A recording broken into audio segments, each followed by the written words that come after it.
Skyrock pour les militaires. On vous parle régulièrement des Français engagés en Roumanie au sein de l'OTAN. Direction le temps de Chincu pour suivre les sapeurs du génie lors d'une instruction dédiée aux techniques explosives. Là, on est sur un exercice d'effraction chaude, c'est-à-dire qu'on va venir ouvrir des portes à l'extérieur d'un bâtiment ou à l'intérieur d'un bâtiment, ici aujourd'hui à l'extérieur. C'est un exercice qui diffère de ce qu'on a l'habitude de faire parce qu'on n'a pas forcément les infrastructures en France pour pouvoir réaliser ce type d'exercice. Et c'est une de nos activités majeures en tant que génie combat de pouvoir faire ce genre d'effraction au profit des unités internes. Là aujourd'hui on a utilisé le MAVTOC, donc c'est la mise à feu à tube à onde de choc. Donc c'est-à-dire que ça a balancé une onde de choc directement sur le détonateur pour faire exploser la charge qu'on aura placée sur la planche pour faire des faits. C'est un matériel nouveau qu'on n'a pas l'habitude d'utiliser et qui nous facilite extrêmement la tâche parce que c'est du clé en main. Quand on a directement le matériel, on a juste à le déplier, le poser et ensuite procéder à l'explosion et pas un processus quand on a d'autres matériels habituels. Donc c'est un processus qui est extrêmement rapide et qui facilite la mise en œuvre. Après 33 années de bons loyaux services, le sous-marin nucléaire d'Attack Perle met fin à sa carrière avec des moments de partage avec les équipages qui ont eu l'honneur de le servir. On retrouve le capitaine de frégate Yves. Bonjour, bienvenue à bord de la Perle. Je suis le capitaine de frégate Yves, je suis le dernier commandant de la Perle. La Perle est arrivée à Cherbourg. Cherbourg, c'est son ultime escale, son ultime port.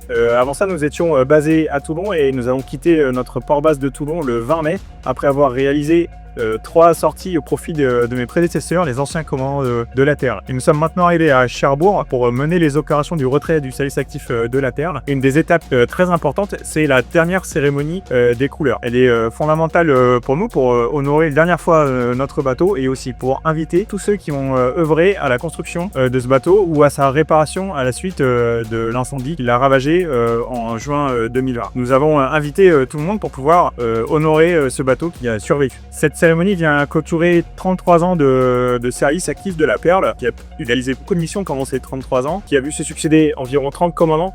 Elle a parcouru 1 million de nautiques et réalisé environ 100 000 heures de plongée, soit 12 ans sous l'eau. Maintenant, je vous laisse parce que comme nous quittons Cherbourg, nous avons une nouvelle mission qui s'offre à nous. Nous allons nous transformer, nous former pour aller servir sur les nouveaux bateaux de la classe Suffren. Et justement, la Marine nationale vient de recevoir de la Direction générale de l'armement le De Grasse, 4e sous-marin nucléaire d'attaque de la classe Suffren, sur les 6 prévus par le programme Barracuda.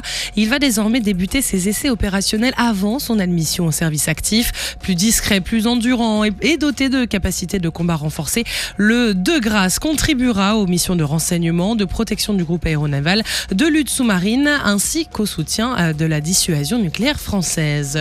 L'armée de l'air et de l'espace poursuit son engagement en faveur du lien armée-jeunesse et renforce son ancrage dans les territoires en accompagnant les jeunes vers les métiers de la défense et de l'aéronautique en multipliant les initiatives. À Tours-Angers, plusieurs jeunes de l'escadrille Air Jeunesse ont reçu leur calot, récompensant plusieurs mois de formation autour des valeurs militaires et de la culture aéronautique. À Luxeuil-Saint-Sauveur, la base aérienne 116 a accueilli une journée consacrée au partenariat avec les établissements scolaires et universitaires. Plusieurs conventions ont notamment été signées pour développer des formations aéronautiques et créer une nouvelle classe de défense, tandis que les premiers contrats du service national ont été remis sur la base. Sur terre, sur mer, comme dans les airs. Skyrock PLM, en équipe avec Uneo, la mutuelle des forces armées.